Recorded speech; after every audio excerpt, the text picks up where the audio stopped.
سبحان اللہ، حج صرف ایک سفر نہیں بلکہ اللہ کے راہ میں مال خرچ کرنے کا بھی عظیم موقع ہے۔ رسول صلی اللہ علیہ وسلم نے حج میں خرچ کرنے کی بڑی فضیلت بیان فرمائی ہے۔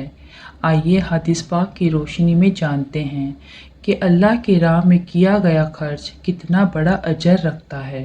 حضور اقدس صلی اللہ علیہ وسلم کا ارشاد ہے کہ حج میں خرچ کرنا جہاد میں خرچ کرنے کی طرح ہے۔ 1 روپے کا بدلہ 700 روپے ہے۔ حضور اقدس صلی اللہ علیہ وسلم نے حضرت عائشہ رضی اللہ تعالیٰ عنہ سے ارشاد فرمایا، تیرے عمرے کا ثواب تیرے خرچ کی بقدر ہے، یعنی جتنا زیادہ اس میں خرچ کیا جائے گا اتنا ہی ثواب ہوگا۔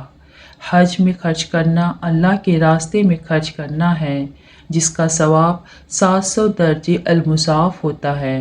حج میں خرچ کرنا 1 درہم 4 کروڑ درہم کے برابر ہے، یعنی 1 روپیہ 4 کروڑ روپے خرچ کرنے کے برابر ہے۔ اس کے بعد بھی اگر مسلمان وہاں جا کر روپیہ خرچ کرنے میں کنجوسی کا خیال کرے تو کس قدر نقصان ہے۔ مجاہد نے حج کے آداب میں خرچ کرنے میں تنگی نہ کرنا خاص طور سے ذکر کیا ہے۔ امام غزالی رحمۃ اللہ علیہ فرماتے ہیں کہ اسراف سے مراد اچھے لذیذ چیزوں کے کھانے اور پینے میں خرچ کرنا مراد ہے، لیکن وہاں کے لوگوں پر خرچ کرنے میں کوئی اسراف ہے ہی نہیں۔ اگر کھانے پینے کی چیزوں میں بھی وہاں کے تاجروں کی اعانت کا ارادہ کر لیں تو یہ بھی پھر اپنے ذات پر خرچ کرنے کے بجائے وہاں کے اہل ضرورت پر خرچ کرنا بن جاتا ہے۔ اس کا خصوصیت سے خیال رکھنا چاہیے۔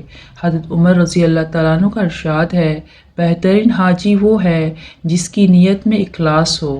ایک ضعیف حدیث میں آیا ہے کہ جو شخص اللہ کی رضا کے جگہ خرچ کرنے میں کنجوسی کرتا ہے اس کو اس سے کئی گنا زیادہ اللہ کی ناراضگی میں خرچ کرنا پڑتا ہے، اور جو شخص کسی دنیاوی غرض سے حج فرض کو تاخیر کرتا ہے اس کی یہ غرض اس وقت تک پوری نہیں کر دی جاتی جب تک لوگ حج سے فارغ ہو کر نہ آ جائیں، اور جو شخص اپنے کسی مسلمان بھائی کی مدد کرنے سے پہلو تہی کرتا ہے اس کو کسی گناہ کی چیز میں اعانت کرنا پڑتی ہے۔